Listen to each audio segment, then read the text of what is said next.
invite à ouvrir votre Bible ce matin dans Hébreux, chapitre 11.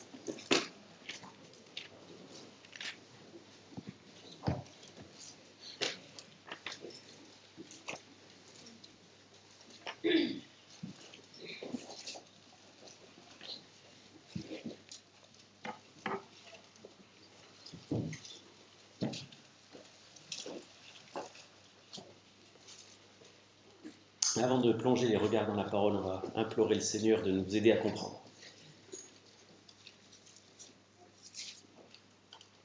Cher Seigneur, qui nous donne une si bonne nouvelle, une si grande nouvelle à partager, le pardon de nos péchés, le salut pour tous ceux qui viennent. Nous te prions, nous qui venons ce matin te demander grâce, que tu nous accordes par ton esprit de comprendre ta parole. Je prie qu'elle nous édifie. Tu viennes à mon secours pour parler fidèlement. Bénis également le moniteur pour la découverte de la Bible. Enseigne toi-même nos enfants par la puissance de ton esprit. Au nom de Jésus. Amen. Alors on est encore dans Hébreux 11. On y a passé quelques mois. On a vu un certain nombre de portraits de cette galerie des héros de la foi. Et on est arrivé au bout même de cette galerie, de cette sorte de musée dans lequel se trouvent les portraits des héros de la foi. L'auteur, qui était inspiré par Dieu, a trouvé bon de mettre un petit portrait de chacun de ces hommes, de chacune de ces femmes de foi, pour fortifier les chrétiens découragés et pour les encourager. Et dans le texte qu'on va lire ce matin, on va simplement méditer quelques passages, quelques vérités, et on va essayer d'en tirer quelques leçons spirituelles importantes, et peut-être un petit peu troublantes aussi. Alors on va lire à partir du verset 32, Hébreux 11, 32, et je lirai jusqu'au chapitre 12, verset 3. Après avoir fait donc le détail de ces portraits, l'auteur ajoute « Que dirais-je encore ? Car le temps me manquerait pour parler de Gédéon, de Barak, de Samson, de Jephthé, de David, de Samuel et des prophètes qui par la foi vainquirent des royaumes, exercèrent la justice, obtinrent des promesses, fermèrent la gueule des lions, éteignirent la puissance du feu, échappèrent aux tranchants de l'épée, guérirent de leurs maladies, furent vaillants à la guerre, mirent en fuite des armées étrangères. Des femmes recouvrèrent leur mort par la résurrection. D'autres furent livrés aux tourments et n'acceptèrent point de délivrance afin d'obtenir une meilleure résurrection. D'autres subirent les moqueries et le fouet, les chaînes, la prison. Ils furent lapidés, sciés, torturés. Ils moururent tués par l'épée. Ils allèrent, çà et là, vêtus de peaux de brebis et de peaux de chèvre, dénués de tout, persécutés, maltraités, eux dont le monde n'était pas digne, errant dans les déserts et les montagnes, dans les cavernes et les antres de la terre. Tout cela, à la fois desquels il a été rendu témoignage, n'ont pas obtenu ce qui leur était promis. Dieu ayant en vue quelque chose de meilleur pour nous, afin qu'ils ne parviennent pas sans nous à la perfection. Nous donc aussi, puisque nous sommes environnés d'une si grande nuée de témoins, rejetons tout fardeau et le péché qui nous enveloppe si facilement, et courons avec persévérance dans la carrière qui nous est ouverte, ayant les regards sur Jésus, qui suscite la foi et la mène à la perfection. En échange de la joie qui lui était réservée, il a souffert la croix, méprisé l'ignominie, et s'est assis à la droite du trône de Dieu. Considérez en effet celui qui a supporté contre sa personne une telle opposition de la part des pécheurs, afin que vous ne vous lassiez point l'âme découragée. Voilà notre texte pour ce matin. Il est un petit peu long et on pourrait prêcher pendant des heures sur ce qui nous est révélé dans ce texte. Je voudrais simplement donc ce matin souligner quelques vérités qui me semblent importantes et qui, en les méditant, à certains égards m'ont troublé et semblé un petit peu dérangeantes. Jusque-là, nous avons vu 14 portraits. 14 portraits d'hommes, de femmes, de foi, Et c'est après avoir mis tous ces portraits que l'auteur conclut. Il aurait pu continuer. Il y a toute une liste de personnes encore qu'il aurait pu citer, dont il aurait pu faire le portrait pour souligner la foi. Tout cela pour encourager les chrétiens. Mais il manque de temps, il ne veut pas allonger indûment sa lettre, alors il ne fait que les nommer, un petit peu comme pour encourager ces chrétiens à ouvrir la Bible et à passer du temps à examiner ces hommes, la vie de ces hommes et de ces femmes de foi, la vie de celles et ceux qui ont emprunté le chemin étroit et qui sont allés au bout de ce chemin en marchant avec le Seigneur. Ce que l'auteur veut souligner ici, c'est que chacune de ces personnes a trouvé à un moment ou à un autre du secours, d'une certaine manière, de la part du Seigneur. Dieu n'a abandonné aucun d'eux. Et parfois, c'est d'une manière tout à fait surprenante, vraiment miraculeuse, que le Seigneur s'est révélé, que le Seigneur a apporté son assistance et son aide à ces personnes. Mais ce que nous montre aussi ce texte, et c'est là que ça devient surprenant, c'est que la foi n'amène pas toujours à la délivrance. Nous avons tendance à penser que la foi est victorieuse en ce sens qu'elle doit nous amener à une délivrance, à un soulagement de nos tourments, de nos épreuves. Or, ce que dit le texte ici est assez différent. Il y a des hommes et des femmes qui n'ont pas obtenu de délivrance, qui n'ont pas été délivrés de leurs tourments. Il est écrit au verset 35 qu'ils n'acceptèrent point de délivrance et préférèrent endurer les tourments. Ils ont préféré souffrir plutôt qu'être délivrés. Alors on peut se demander, mais pourquoi ? Pourquoi ? En réfléchissant à cela, je n'ai pas pu m'empêcher de penser au Seigneur Jésus dans ces dernières heures. Et on va lire dans Marc, chapitre 15, verset 23. Évangile de Marc, chapitre 15, verset 23.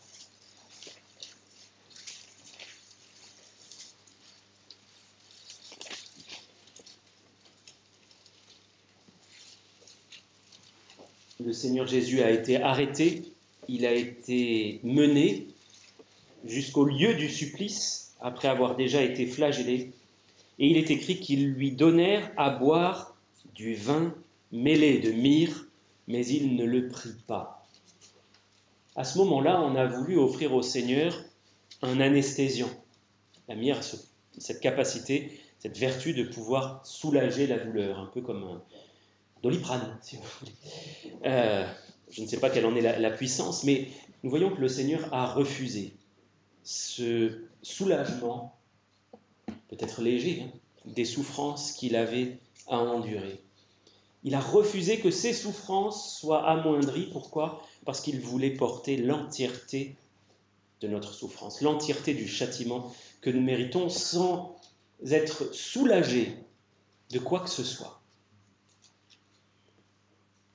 Pour lui, il a accepté de prendre l'entièreté du châtiment, autant physique que spirituel.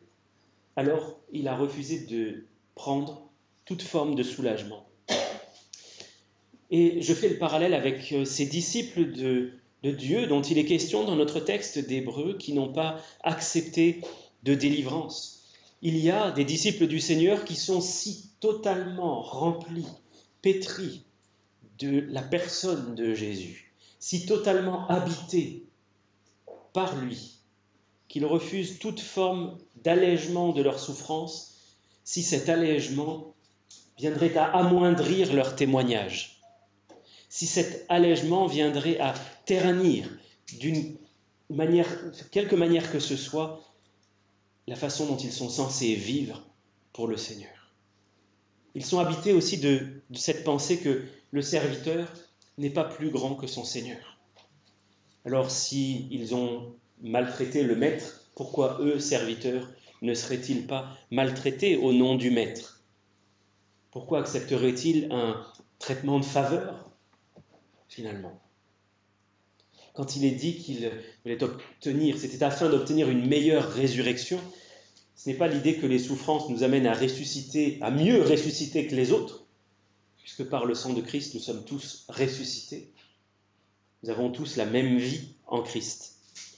Mais c'est l'idée que cette vie de résurrection leur est préférable à une vie prolongée ici-bas. Ils n'ont pas aimé leur vie ici-bas jusqu'à craindre la mort. Et c'est pour ça qu'ils n'ont pas accepté de délivrance et de soulagement. Ce qui intéressait ces hommes et ces femmes, habités par le Seigneur, remplis par lui, ce n'était pas la vie sur cette terre, mais c'était l'après. La vie, si l'on peut dire, mais avec un V majuscule. Ils étaient aussi pénétrés de cette idée que la vraie vie, l'intégralité des promesses de Dieu, ce n'était pas pour ici et pour maintenant, c'était pour après, dans l'éternité. Et il est dit dans notre texte au verset 39, « Tout cela, à la foi desquels il a été rendu témoignage, n'ont pas obtenu ce qui leur était promis. » Là encore, je trouve cela troublant. D'un côté, on voit des personnes qui n'acceptent pas de délivrance, on voit que c'est leur propre responsabilité, ici qui est en jeu, c'est leur propre volonté. Ils refusent la délivrance, préférant aller jusqu'au bout dans la souffrance. Mais là, ils n'ont pas obtenu ce qui était promis. La promesse, c'est un autre qui l'a faite. C'est Dieu qui a fait. Et la promesse n'a pas été accomplie, la promesse n'a pas été exaucée. Ces gens n'ont pas obtenu ce que Dieu leur avait promis, comme Abraham, qui me semble l'exemple le plus parlant. Dieu lui avait promis la possession à lui, et pour sa descendance, mais à lui, du pays. Or, Abraham n'a pas possédé le pays promis. La seule chose qu'il a eue, c'est un champ avec une caverne au bout pour enterrer sa femme. C'est pas ça la possession d'un pays. Il y avait quelque chose de plus grand qu'il fallait attendre. Alors, on peut se demander, est-ce que Dieu a été infidèle? Est-ce que Dieu a oublié ses serviteurs? Est-ce que Dieu finalement est vraiment fiable si on lit dans la parole de Dieu que des croyants n'ont pas obtenu ce qui était promis? Alors, ce serait surprenant que l'auteur, après avoir cherché pendant 11 chapitres à fortifier la foi de chrétiens découragés, vouloir leur montrer que Dieu est fiable, qu'ils doivent se confier en Dieu, se reposer sur lui. Ça serait étonnant que maintenant, arrivant plutôt vers la fin de sa lettre, ils disent non, en fait, Dieu n'est pas fiable. Je crois que c'est tout le contraire qu'il veut souligner ici, en montrant que ces personnes n'ont pas obtenu ce qui était promis. Ils n'ont pas obtenu la délivrance sur la terre. Ça peut paraître paradoxal, mais ce que l'Esprit Saint fait ici, en soulignant que des hommes et des femmes n'ont pas obtenu ce qui était promis, c'est qu'il est en train de souligner leur foi. Ce sont des personnes qui ont continué jusqu'au bout sans rien voir de l'accomplissement des promesses. Et pourtant, leur foi n'a pas faibli. Ils ont continué à marcher dans la foi, à croire au Seigneur, à lui faire confiance. Ils ne se sont pas laissés arrêter par le fait que la promesse n'a pas été accomplie.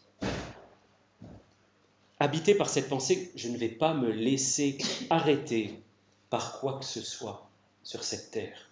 Même si je ne vois pas l'effet des promesses que Dieu a faites, ça ne veut pas dire que Dieu est infidèle. Dieu est fidèle. Quelque part, et c'est ce que nous révèle aussi le reste de ce chapitre, ils attendaient un exaucement plus grand que celui qu'on pouvait attendre sur cette terre.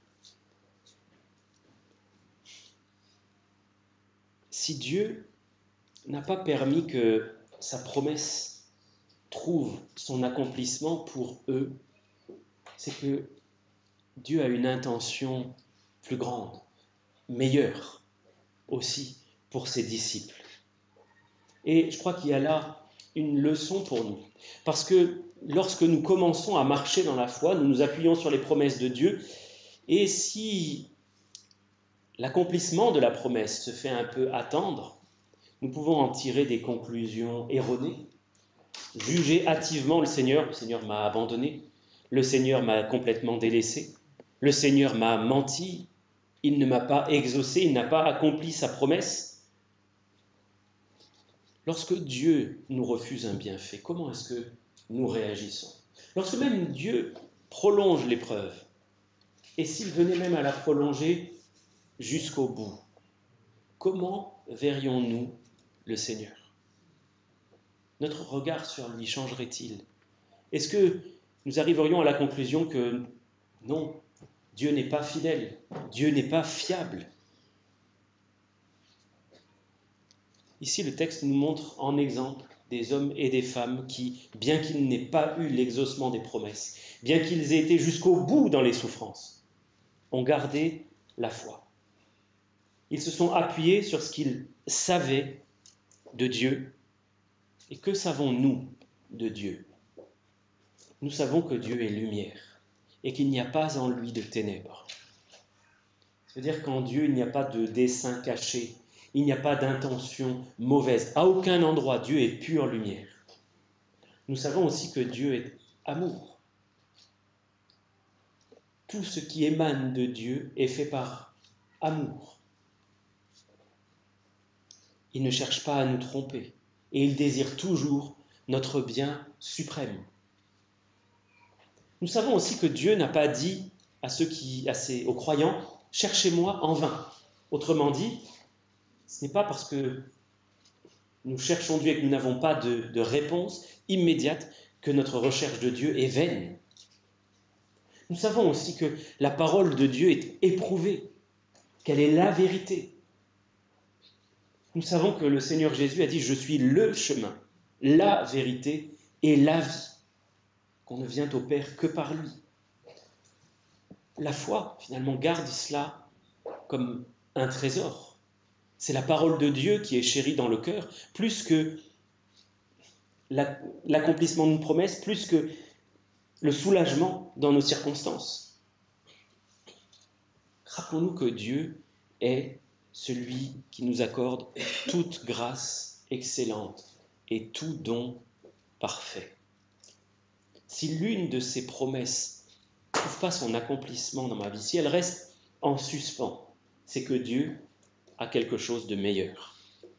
Quelque chose de meilleur.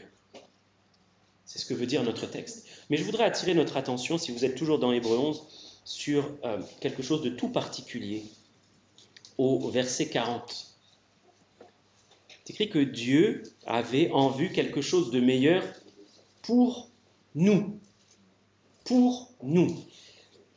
Si je récapitule un petit peu, cela veut dire que ces hommes et ces femmes n'ont pas vu l'accomplissement des promesses dans leur vie à eux, parce que Dieu avait en vue quelque chose de meilleur pour nous. Comment comprendre cela? Dieu a permis que les promesses ne s'accomplissent pas dans la vie de ces personnes, pour que nous puissions voir la foi à l'œuvre jusqu'à son extrémité dans la vie de ces personnes. Dieu voulait que nous voyions quelque chose de meilleur que simplement l'accomplissement des promesses. Il voulait que nous puissions voir, par des exemples concrets, des personnes qui tiennent bon, même quand les promesses ne sont pas accomplies. Pour que notre foi puisse être fortifiée jusqu'au bout, et que nous puissions marcher jusqu'au bout et sans craindre. C'est parce que nous avons maintenant leur exemple de foi persévérant. Ça, c'est meilleur encore, selon la parole de Dieu. Nous voulons l'exaucement maintenant. Mais ce que nous dit la parole, c'est que l'après sera mieux. Et si nous ne sommes pas exaucés maintenant, si nous ne sommes pas délivrés maintenant, nous pouvons compter le plus fermement du monde sur le fait d'avoir une résurrection meilleure, quitter cette vie pétrie de souffrances et de difficultés pour accéder à une vie bien meilleure. Alors, en avançant un petit peu dans ce texte, j'arrive au chapitre 12 et j'ai été interpellé par les 3 premiers mots dans ma traduction. Nous donc aussi. Nous, c'est les chrétiens, les disciples de Jésus, à qui s'adresse cette lettre. Des disciples passablement découragés, on pourrait même dire qu'ils frôlent le désespoir. Donc, Ce mot donc, ça veut dire une conséquence. Donc nous, chrétiens, à cause de tout ce que nous avons vu, à cause de ces 14 portraits, et si on pourrait dire de cette photo de groupe qu'il y a dans la fin du chapitre, à cause de cette photo de groupe même où il y a des hommes et des femmes qui ont enduré des tourments jusqu'au bout, qui n'ont pas été délivrés de leur souffrance. Nous, donc, à cause d'eux, nous donc aussi. Aussi, ça veut dire de la même manière, pareillement. Vous voyez le raisonnement de l'auteur inspiré. Puisque nous avons autant d'exemples de personnes qui ont tenu bon dans la foi, certaines obtenant la délivrance, et il y en a un certain nombre. Ils ont vaincu des armées, ils ont éteint la puissance du feu, ils ont fermé la gueule des lions, et il y en a bien d'autres. Il y en a d'autres aussi qui n'ont pas été délivrés, qui ont été dans la souffrance, et jusqu'au bout. Et nous donc, aussi, comme eux. Voilà l'idée. Comme eux. Qu'est-ce qu'il faut faire comme eux? Eh bien, il faut avoir les regards fixés sur Jésus, mais pas seulement. Il faut courir les regards fixés sur Jésus. C'est ce que nous dit le texte. Levez les yeux et courez. J'ai été interpellé par ce verbe courir. Pourquoi courir? Pourquoi pas seulement marcher? Il y a certains endroits où nous sommes appelés dans la parole de Dieu à marcher à l'exemple du Seigneur, à marcher dans ses traces. Là, il est question quand même de courir. Courir, si on peut dire, c'est marcher très vite. Parce que nous avons peu de temps. Nous disposons de trop peu de temps pour simplement marcher. La vie chrétienne est plusieurs fois comparée à une course. Nous avons une seule vie. Il nous est donné de mourir une seule fois et après cela viendra le jugement. Nous ne pouvons pas perdre de temps. Il y a devant nous une carrière ou un stade, un grand terrain sur lequel se déroule cette compétition, si on peut dire. Alors, ce n'est pas une compétition à celui qui arrivera le premier, c'est une compétition à celui qui arrivera tout court. Le but, c'est d'arriver jusqu'au bout de la course. Et il y a un public autour. Un public qui est là pour nous supporter, pour nous encourager, nous apporter son soutien. Ce sont tous ceux qui ont été au bout du chemin. C'est ça la si grande nuée de témoins. Ce sont des témoins du Seigneur, des témoins du Christ, qui ont pris le chemin étroit avant nous, qui sont restés jusqu'au bout sur ce chemin, et qui maintenant, arrivés au bout de la course, nous attendent et sont là pour nous encourager. Allez, vas-y.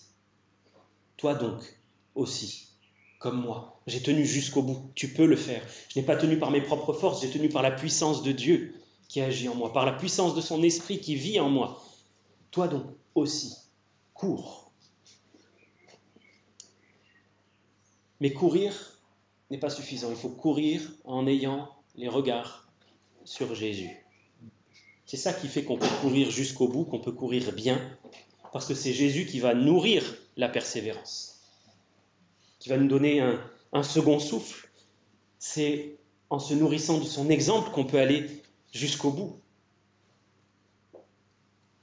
Et j'avais noté dans mes notes, voilà le secret de la vie chrétienne.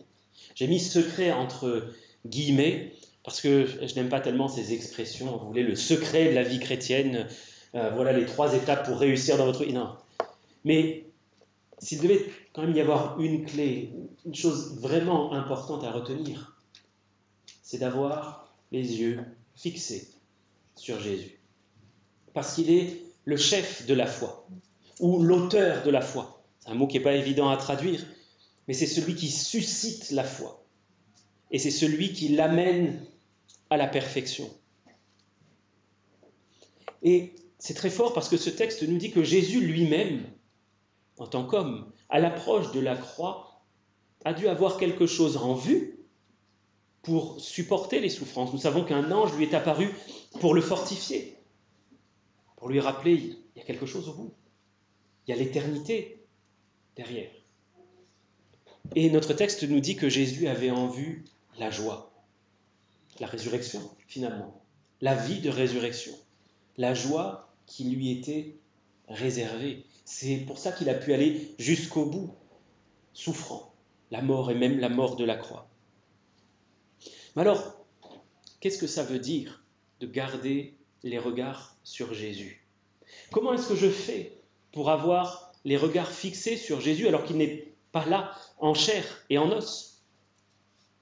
Comment est-ce que je fais pour le voir? Ça, c'est une question qui est vraiment importante parce que Jésus lui-même a dit « La volonté de mon Père, c'est que quiconque voit le Fils et croit en lui ait la vie éternelle. » Il y a un regard qui amène la vie et un regard qui nourrit cette vie. Comment faire pour voir le Fils? Ce n'est pas recevoir une vision dans notre sommeil ou une sorte de rêve éveillé. Ce n'est pas ça, voir le Fils. Voir le Fils, c'est ouvrir la Bible et lire le récit de sa vie. C'est se nourrir de ce qu'il a fait, se nourrir de sa même foi, la foi qu'il a eue. C'est là qu'on le voit vivre, c'est là qu'on le voit agir, c'est là qu'on le voit prier, c'est là qu'on le voit souffrir, c'est là qu'on le voit mourir, et puis ressusciter, et puis monter au ciel. C'est dans la Bible aussi qu'on l'entend parler, et que ces paroles peuvent nourrir notre cœur. C'est quand on le voit vivre sans jamais pécher. C'est quand on le voit vivre en rejetant la tentation au moyen de la parole de Dieu que notre foi est nourrie.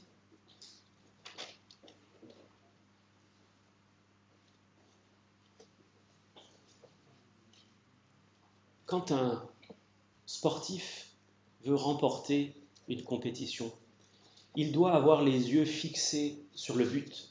Ses yeux, son cœur, il ne doit pas perdre de vue l'objectif qu'il a, remporter la victoire ou améliorer son temps.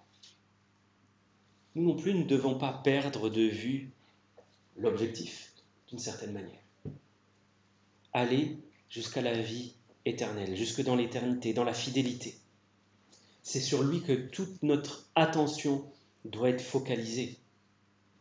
Ça m'a fait penser à ce que pouvait dire l'apôtre Paul dans Acte 20, verset 24, si vous voulez bien le prendre avec moi. Acte 20, verset 24.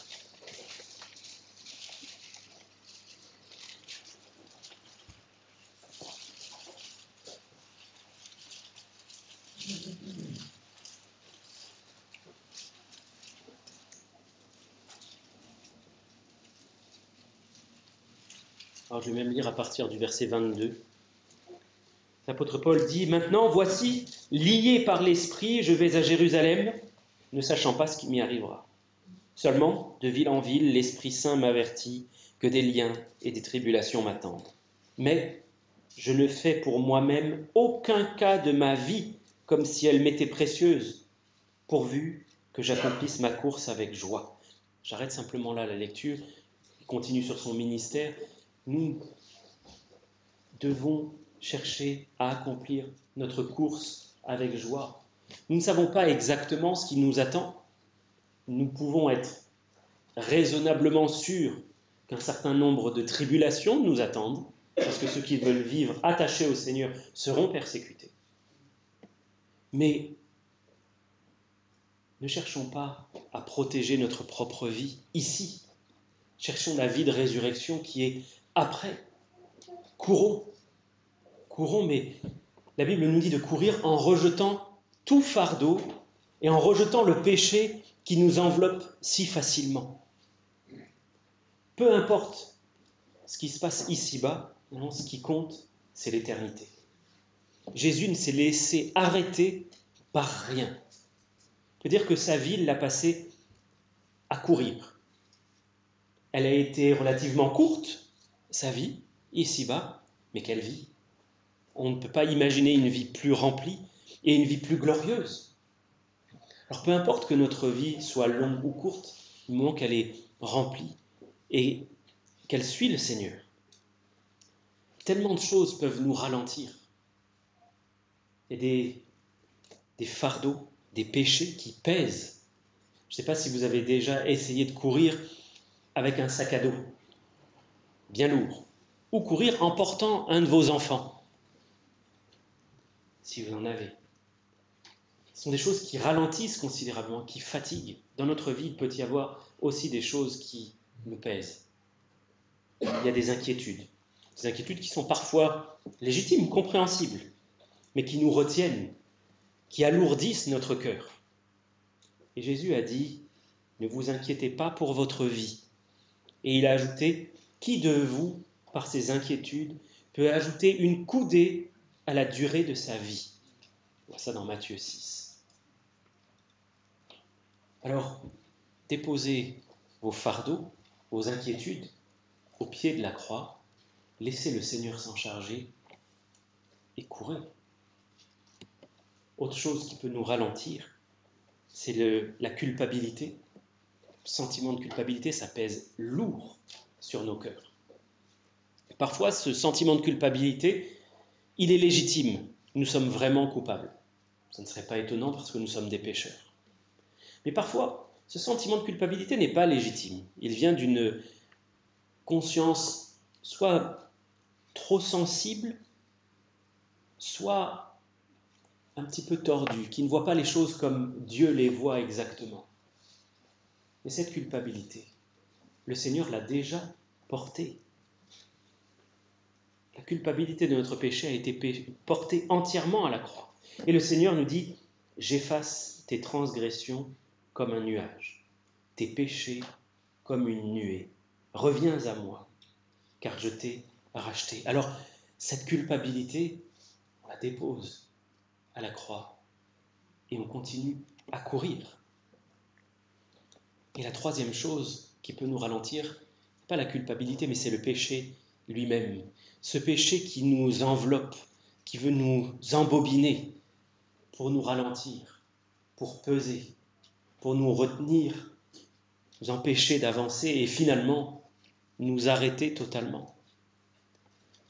Ce péché, la Bible nous dit de le rejeter, de ne même pas lui prêter l'oreille, de fermer l'oreille à ses sollicitations, de ne pas lui accorder ni attention ni énergie, parce que sinon nous allons le nourrir et il va devenir plus fort. Il faut lui couper les vivres, le rejeter, le fuir et courir. Ici, nous avons l'exemple de Jésus. Lorsqu'il a été tenté par le diable, nous n'en avons qu'un exemple. Enfin, ça n'est rapporté que 3 tentations dans Matthieu 4. Et on sait que toute sa vie a été faite de diverses tentations. Il a été tenté comme nous en toutes choses. Le Seigneur avait l'oreille fermée aux sollicitations du péché. Alors si vous êtes tombé par votre péché, venez à la croix, relevez-vous et reprenez la course. Parce qu'il nous est dit, courons avec persévérance dans la carrière qui nous est ouverte, ayant les regards sur Jésus. On va prier ensemble.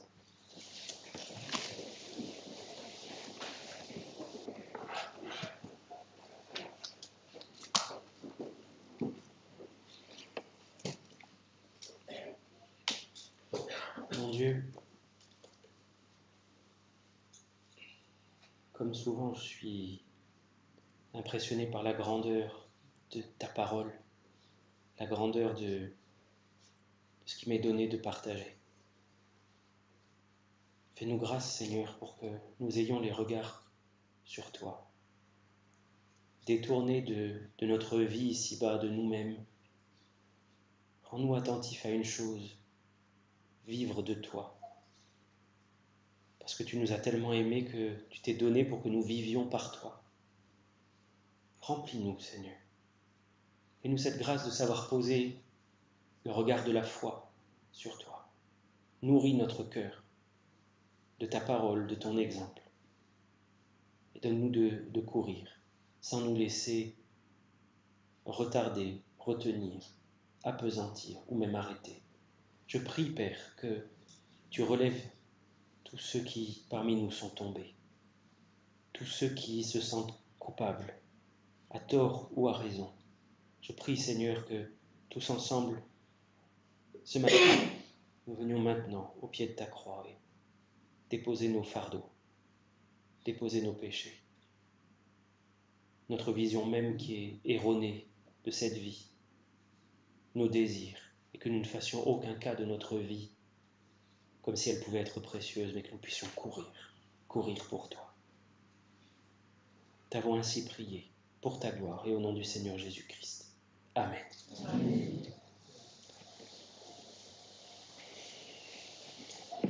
J'avais un cantique en tête, je ne suis pas sûr qu'on le connaisse bien.